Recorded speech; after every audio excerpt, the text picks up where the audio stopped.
Hello and welcome to this episode of The Inner Estate with your host, Bridget Stuart. My guest today is Jen Drahan. Jen, thank you for being our guest. Bridget, thank you so much for having me. I absolutely love what you're doing with this podcast, and I'm so Well, excited to be thank you. here. And I'm excited to have you here because we are going to jump straight into a topic that is so important to both of us, and that is the law. It's the law that happens whether we like it or not. What you focus on expands. And you and I have Absolutely. talked about this, and that principle, that law, has really been meaningful to you, and it has impacted you in so many ways. Could you share with everyone, what does that law mean to you? That law means to me that it may not necessarily be changing your entire life to make something happen, but you take one thing and you keep it at the forefront of your mind, and you work that into every conversation you possibly can. And it worked for me as a small child when I wanted to ride horses, and no one in my family rode horses, and that's all I would talk about. And they would actually tell me that I had to go through the entire dinner without bringing up horses, and I would still find a way. Yes. And now in real estate, our team, something I'm really focused on inside the Drahan-Keiser team is working on building our agent to agent referral business. Yes. And I would love to say that I've implemented all of these systems and I'm doing all of these things to make that happen. But really, what I've done is pay attention to Phil Jones and use some of his language that I'm working on in my everyday conversations with clients and other agents to produce what Matthew McConaughey would say, green lights, to produce more green lights in Yes. life. Yes. That's awesome. And it's And it's working. and your focus on building those relationships with the other agents, it allows you to stay on task with what is actually a priority and what is actually going to impact your business. So I want to jump back though to, and I'm sure people would love to hear more about this. So you would talk so much about horses that your family was like, Jen, or do they call you Jennifer? Jennifer, Jennifer. this will be an equine-free dinner. Like, so Yes. and then you'd still figure out a way to work it in. Yes. You cannot talk about horses with everybody. Not everybody in the world wants to hear about you and horses. And this was before I ever rode horses. Mm-hmm. I think I actually lessened up once I was allowed to engage in equestrian sport. But that was just me manifesting I will have horses in my life so badly And as you a do. small child. And you did.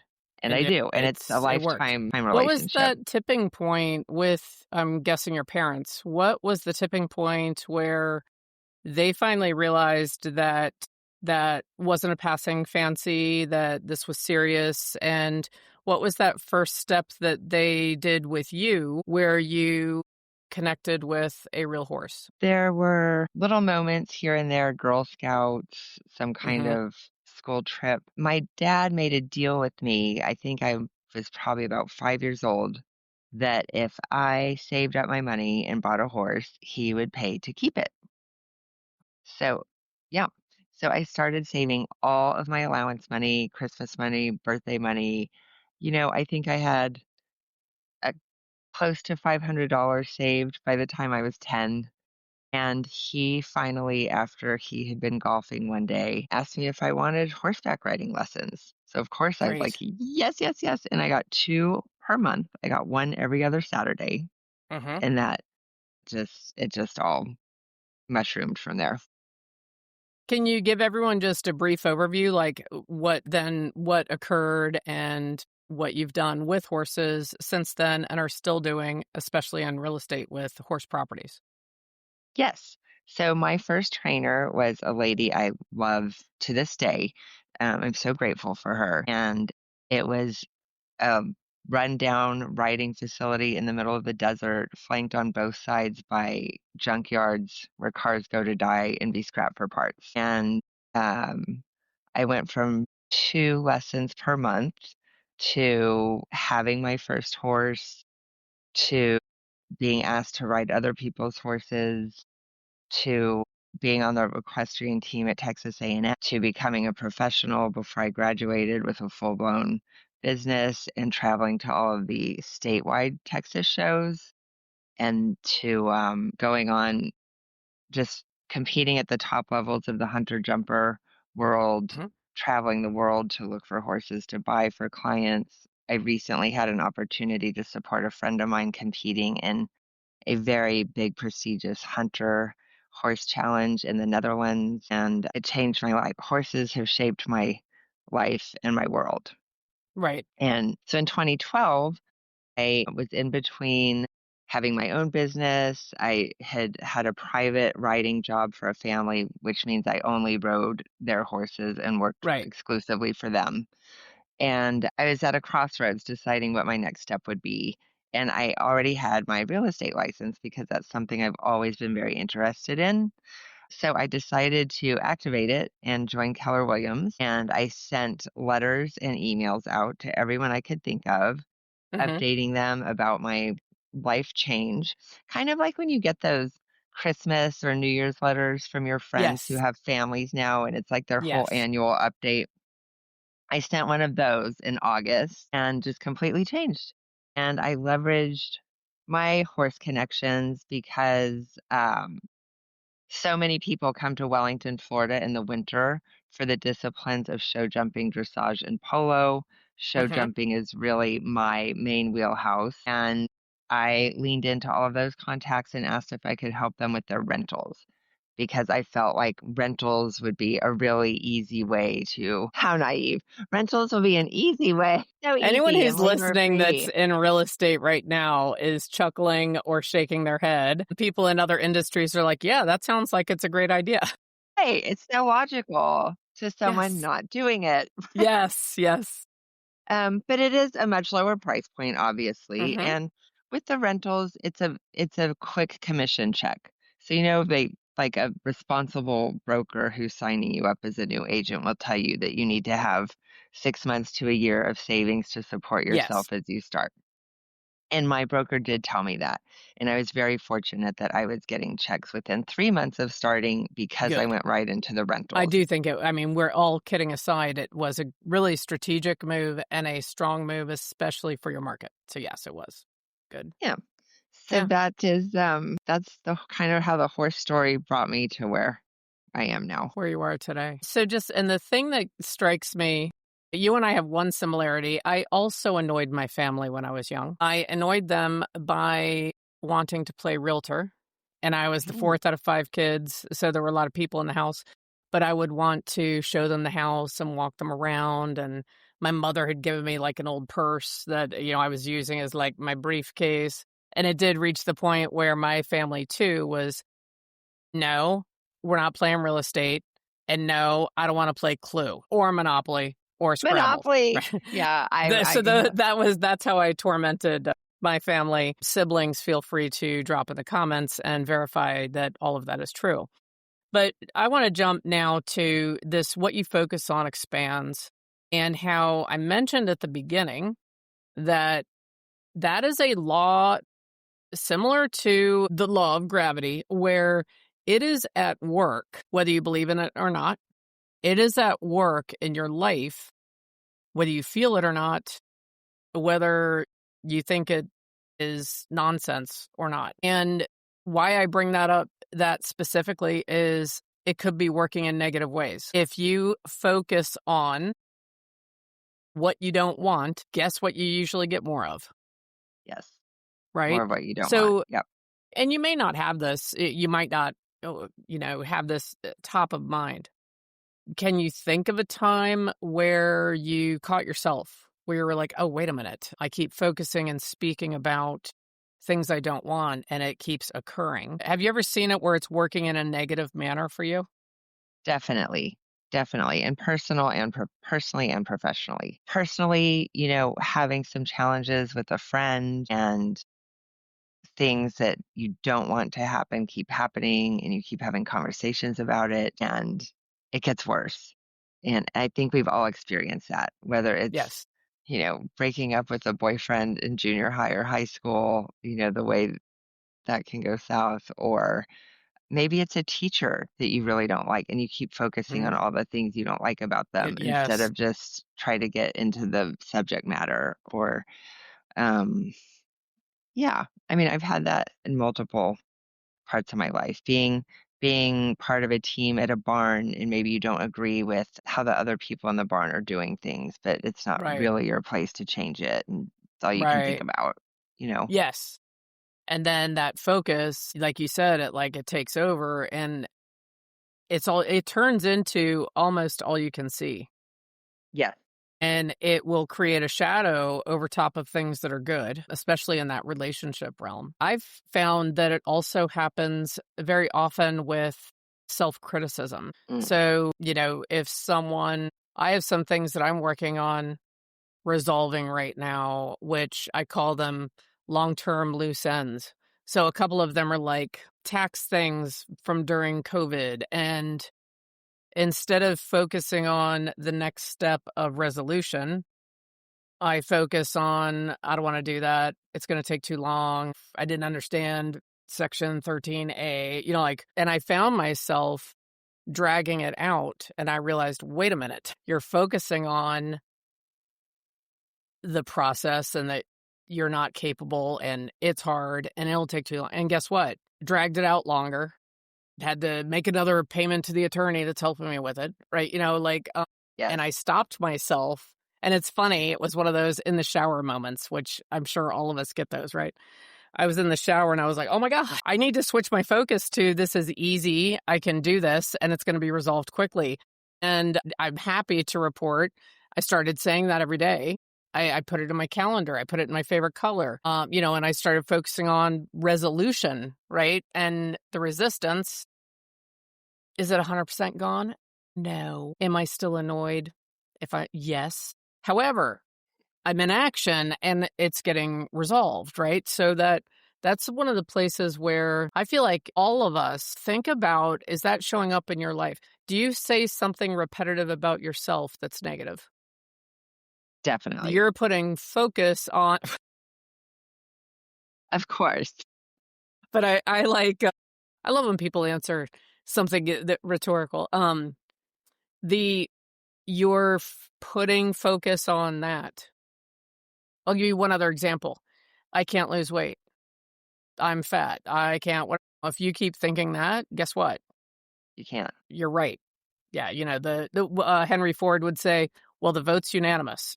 So think about this if you're listening. If this is a new concept for you, I would encourage you to think what you focus on expands. So focus on the desired outcome and avoid focusing on the negative. And I know, Jen, people tell me I'm a Pollyanna, and when I say things like that, they continue to believe that I am a Pollyanna. But this is just the nature of how our brains work.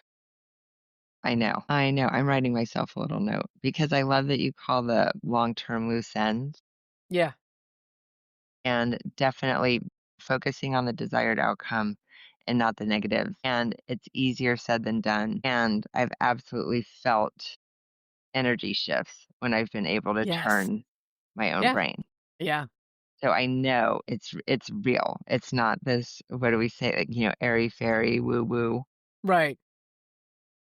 There's a real thing around energy and frequency at which we're operating and thinking and yeah, What would you do if, let's go back to what you're working on now in building these great relationships, which I know a lot of these agents, because you and I know a lot of them, are probably watching you today here on the show. How do you keep your focus and intentionality around making that happen? And how do you monitor? Because relationships develop on their own, right? It's very difficult. As much as I would have loved to, I could not say John Taylor from Duran's going to be my husband and then force that relationship to happen. That evil lady from Juicy Couture stole him from me, right? So with relationships, they have to develop, it's a dance, right? And there's two partners in the dance. So you have this focus on bringing contribution and relationship and confidence with producing agents all around the country. And you've built this beautiful network, a real alliance of incredible agent talent. How do you monitor, is it progressing? Are you being successful? Is it tell me a little bit more about how all of that works together. I think it would be very easy to see, as we just discussed, to focus on the negative side of it. Like, I'm not calling 5 of my luxury pro colleagues every week, and I'm not doing large events at the national conferences, and I'm not doing this, and I'm not doing this. But what I am doing is the agents that I already feel connected to and with, or maybe I'm not that connected, but I've been impressed with what they've had to say when I've spoken with them, or I've heard them on a panel and had a brief moment over coffee with them, or Right. it's someone I know more than just on paper. Like I've actually met them face to face somehow, some way. I've heard what they've had to say. I find them authentic, genuine, in alignment with my principles, ethics. It's sort of the chicken or the egg. I think my network came first, and then I'm able to work these people that I know because I consider them real friends into my conversations with clients, people who aren't my clients who are talking about having real estate that they need to discuss in another area. Hmm. Maybe I've met them in an airport or Right. at an event in Wellington, and they work with one of my other agent friends in Wellington, and they're not my client, but they're telling me about a property they need to do something with in Hawaii. And a face comes into my head right away with who I'm going to talk about because it's not always the same agent in each area. I'm actually Right. trying to Or for the same personality client. match. Right. That's right. Yes. So now I'm able to say, I know the perfect person for you. It's not, oh, let me find someone in that area for you. That's It's, right. I know. And I can talk to their skill set and their personalities on a very real and personal level. So it's a very warm handoff. And usually the person that I'm speaking to wants their information because I've spoken so authentically about my love for that person or what they can do or how helpful they could be or how well they know their area. Right. So good. So it's getting to actually know them as professionals and individuals. So you're keeping the focus in this smaller, I call it alliance group that you've created of getting to know them so that when you give that referral, it's far more significant than just pulling up someone who happens to be the top salesperson in that area because Right. that's not always the right match. Sometimes it is the right match, but sometimes it's not. Right, because how often have we all called a team leader in a market Yes. center, and thank God for team leaders, and they give us, like you said, the top agent or the person they think is going to be best for that address, and Right. you have a conversation with the agent and you realize it's not a personality fit for your client or for Right. your team maybe. Yes. Um, and that's not a bad thing. It's just, we're pulling papers out of a straw hat kind of thing Right. versus, like I said, having that relationship. So the chances are the realtors that you're connecting with are probably more like you, or you already know you're kind of in alignment, which means the clients who are in alignment with you are going to resonate. They're going to resonate with each other, higher Right. percentage chance. And I've always said, I know we're all in sales, but I'm not a salesman. I really can't sell something that I'm not excited and passionate about. Mhm. Um, so I never really felt like, oh, let me have someone from that area call you was really going to go far. But now I'm like, oh my gosh, you have to meet my friend Susie Kopp in Charleston, South Carolina. I mean, like, there's no one Yes. else for you. Or, oh, Lexington. Like, wait, you can't do anything in Lexington without Malia. Right, Like, right. it's just it's a whole different conversation. And not like I said, not something I've to put a lot of systems around. I'm just making it something I focus on and work into conversations with people. So you know what you might really love that one of my clients has created is she got a map of the United States and the east and west coast of Canada, right? Hmm. And she now has put a little pin with a tag with a name, and her goal is she wants at least one key relationship in all the states. And of course, in the biggies, she wants, The 5 in cities. Texas, covering the regions, and 4 in California, so that turned it a little bit into a visual reminder of the importance of those relationships, and it keeps her motivated to make sure she's making the calls and engaging and, having, because what can happen, Jennifer? I don't know if this happens for you ever. When you really like people and you start talking to them, it becomes very easy to talk to them all the time. So some people build their network and they get around, I don't know, somewhere between 14 and 20 in it. And that feels really good and very manageable. And they kind of stay in there. And then all of Mm, a sudden it's someone's like, I need someone in Rhode Island. And you're like, I hadn't thought about shoot. Rhode Island. Yeah, it's Right. right. It's just something for you to play around with, to do. Well, have That you been? visual is a fun thing. I feel like you've been in my Amazon cart My goodness. because we have been looking at maps because we want 2 maps on our wall in our office, and it's Nice. US. Yes, we were going to just do a world map, but the US is too small on the world map. So we're doing a US map and a world map because we do Nice. have some partners in other countries, Yes, you but do. the US map needs to be bigger, like It you does. said, so you can Yeah, get so the areas you of can the. really dig in there. I want to jump to, okay, so that's all awesome. When you think about, it's just the beginning of August. We have a great big chunk of year left. What is your next area that you're going to focus on?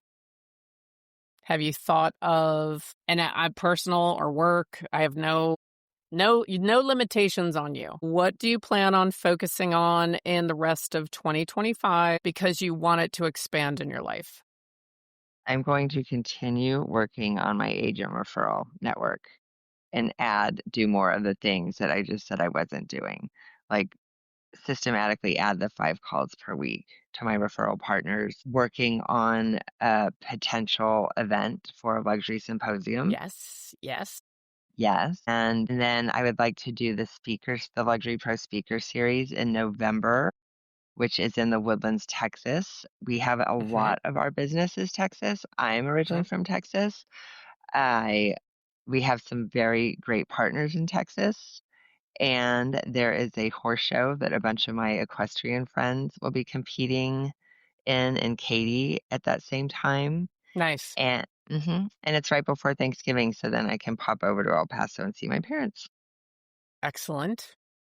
Anything else that you want to focus on? Well, we are gearing up for our annual National Pediatric Cancer Foundation event in January. Great. So I know Okay. that's 2026, but that's really right now because Yes. that is the second week of January, second or third Sunday of January, I do Monday. believe that next year I want to crash that party. Good. Yeah. Anyone is welcome to crash. Please come crash Yes. the party.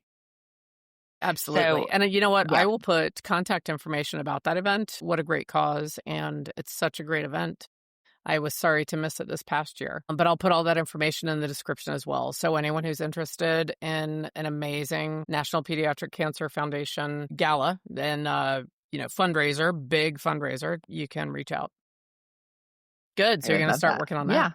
Yeah, we start working on that as soon as I get back from this trip. And third home, actually, because now I'm sitting in my first Nice. third home vacation home and I've experienced it. And it is something that I do work into a lot of my conversations with our clients. And back to, I'm much better at selling something that I 100% Yes. have experienced and believe in. And I have. Yes. And I think I can really speak to these experiences at a high level now. And I think it's a great opportunity for so many of our existing clients.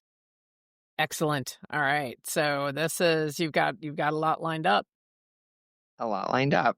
If anyone's listening to the two of us and they're like, well, I think if they thought this was hocus pocus, they would have bailed long ago. But if someone's out there listening and they're like, I just don't believe this, more of what happens in life is circumstance or luck or coincidence, what words would you give someone who does not believe in the power of what you focus on expands? It's a real, these aren't words of any kind of wisdom or advice, but I think we all can agree. I think we can all agree that if there is a car we like or a bag that we like and it's in our head, how many more times a day do you start noticing that car on the road or someone That's walking right. by you with that bag? So I think it's very simple to say, oh, yeah, that always happens. Well, how is that different from thinking, I want to focus on increasing my buyer group by 25%. Right. I want three more buyers this quarter. Where are they coming from? Who do I need to talk to? What events do I need to attend? Right. You start thinking, not chasing, just Right. being strategic, Who do putting I need to yourself. be? How do I need to Mhm, show up? yep, You mentioned communication. How do I need to communicate? Can I enhance my soft skills? And, just when you add that focus in, you're right. It's far more likely to happen. In fact, when people tell me they're lucky, I'm like, no, you made the decisions to show up where you are, how you are, and it allowed you to see opportunity. And opportunity was put in front of you. You weren't, yeah, so it's like a combination of many factors, and you have way more control over that than you believe. yes. And I think something that goes hand in hand with what we focus on expands, and I really love that book, and I mentioned it earlier, is Green Lights by Matthew McConaughey. Yes. And it's a really good listen because he narrates it, so it's in his voice, in his Mhm. thoughts, and I think because you just said it a moment ago, recognizing the opportunities and taking Yes. them or jumping in and grabbing hold, whatever it is you need to do, it's recognizing and going and then creating Well, more. I would say that your inner self-talk is a great first place to start if somebody is wondering where could they even start if they wanted to play around with this law and how it shows up in their life with this Right. effect. Yeah. That would be a really good place. And then the second great place is any relationship in your inner circle that feels like the energy is low or the frequency is off or you're unsatisfied with the current state. Start there. Because a lot of times people find themselves in a trap of, and by the way, this is hilarious for the people listening because I believe you and I are both single at the moment. But I am going to say when you're in a relationship, it's very easy to fall in a trap of once you are sort of dissatisfied, guess what you focus on all the time? Yes. Every little thing.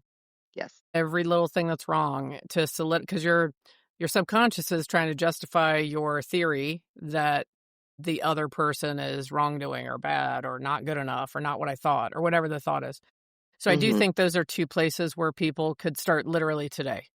And if you just said to yourself with that one relationship that with yourself or with somebody else, for the next 30 days, you're literally going to focus on the good things about them and the good things about the relationship and really challenge yourself to it. You and I know a technique that we learned from Bold training.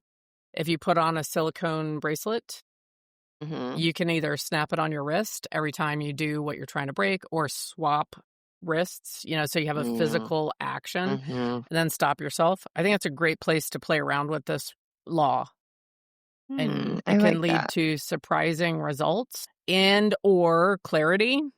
Because guess what? The law works. It doesn't mean that it is always a perfect outcome that you might have in mind. I know. Yeah. I'm writing So that little note. when I think about Jen, I didn't mention at the beginning because I was so excited to talk about the power of real estate. You are co-owner, co-rainmaker, co, you know, with Betsy Kaiser of Drahan-Keiser Group in beautiful Wellington. Don't tell my other Florida clients or my Florida relatives, but it's my favorite town in Florida now. But you guys focus on giving amazing, really custom level service to all of your clients, regardless of what their real estate needs are. How does what you focus on expands? How does that apply? And I know about the agent network, but just in working with your clients and the great way you highlight your luxury properties, like how does it impact that part of your business? Okay. Wait, how does what impact that part of our business? Our experience, like focusing and producing the experience that we do for our Yeah, clients. yeah, Well, I'm always trying to improve our buyer experience or our seller experience. So we continue to add layers. Something I think our team does really well is what I would call light staging and photo shoot prep and photo shoot Mhm. day. I think we always do the best photo package that we can or that the property warrants. And we take several days or several visits slash Right. sessions to help the sellers be ready for that day and not be caught off guard and be prepared for the onslaught and being out of their house all day with the animals. Right. Yeah. So that involves all white bedding and big Eurosham pillows, maybe some floor and table lamps, always some plants, fresh flowers. Right. And the poor homeowners, if it's sellers, they usually get kind of a laundry list, like pull the old peeling film off your windows or, you know, Right. pressure as simple as pressure washing your driveway or let's rearrange the furniture. I mean, we just rearranged someone's entire house last week. Mhm. Um, Sending a cleaning crew, sending painters, like really preparing and not just throwing a house on the market.